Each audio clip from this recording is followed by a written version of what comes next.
तरह का व्यक्ति है जब महिलाओं को सबसे ज्यादा अधिकार दिए। आज महिलाओं की पता क्या स्थिति हो गई है, हमारी जाटव महिलाओं को तो बाबा साहब ने अधिकार दे दिया। मोदी ने एक कानून बनाया हुआ है, नारी महिला आरक्षण। महिला आरक्षण के नाम पर जाटों की बीवियों को कुछ नहीं मिलेगा, तेलियों की बीवियों को कुछ नहीं मिलेगा, बघेलों की बीवी को कुछ नहीं मिलेगा, नाइयों की बीवी को कुछ नहीं मिलेगा।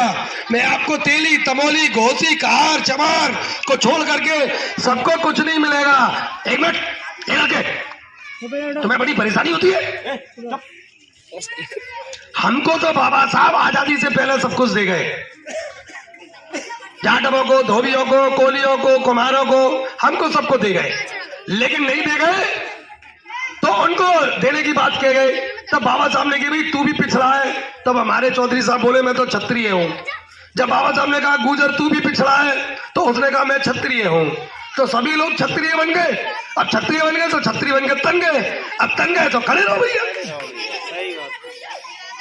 तो मोदी ने कितना बड़ा झूठ किया है कि जिन लोगों की वोटों से वो बना, जिन लोगों की वोटों से वो जीता, जिन लोगों ने हमको हराने के लिए उनको जिताया, वो लोगों की बहन बेटियों को पैर की जूती के समान बना दिया है। आज उनकी बहनों को, उनकी बेटियों को आरक्षण नहीं मिलेगा। इसीलिए यह कार्यक्रम किया गया था कि यहाँ पर हमारे जाट भाई भी आते, हमारे बघेल भी आते, हमने सबको न्योता दिया। हमने मीडिया के माध्यम से सबको बताया, कुछ साथियों को भी बताया, कुछ साथियों तक हम नहीं पहुंच पाए, उनसे हम क्षमा चाहते हैं कि आगे कोशिश करेंगे उनको भी मिलाएं। हमने नीर प्रधान को भी सूचना दी है, इस गांव के प्रधान फौजी भाई साहब को भी सूचना दी है, लिख करके हमने लिख करके चिट्ठियां भेजी हैं। लेकिन वो तो चुनाव जीत गए, अब वो जीत गए, उनको क्या जरूरत है?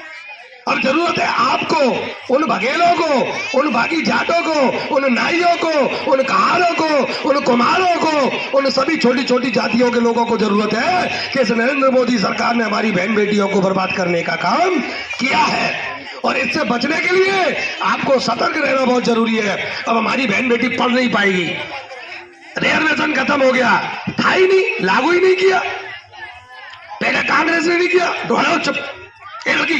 बात बाबा साहब ने कहा कि सबसे पहले कहा सर छोटू राम ने खेती किसकी जोते उसकी, फिर उसके बाद कहा बाबा साहब ने कि जिसकी जितनी संख्या भारी उतनी उसकी हिस्सेदारी। लेकिन क्या हुआ, हमारी हिस्सेदारी खत्म की गई। हमारी बहन कुमारी मायावती को यह बात करनी चाहिए थी संसद के अंदर, लेकिन राहुल गांधी झंडी ले गए जातीय जनगणना कराने के लिए। जब कुत्ता गिनती हो सकती है कि गांव में कितने हैं, भैंस कितनी है, घर कितने हैं, आदमी कितने हैं, बैयर कितनी है, जब सब कुछ की गिनती हो सकती है तो जाति की गिनती क्यों नहीं होगी भाई?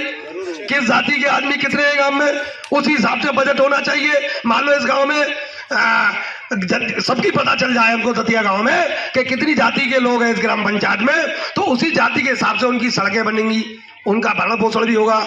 मान लो 100 घर बनने को आए तो 100 घर को संख्या के आधार पर बनने के लिए बना दिया जाएगा। अगर कोई गली खराब है तो सबसे पहले जो खराब है उसको बनवाओ, चाहे वो किसी की भी हो, किसी भी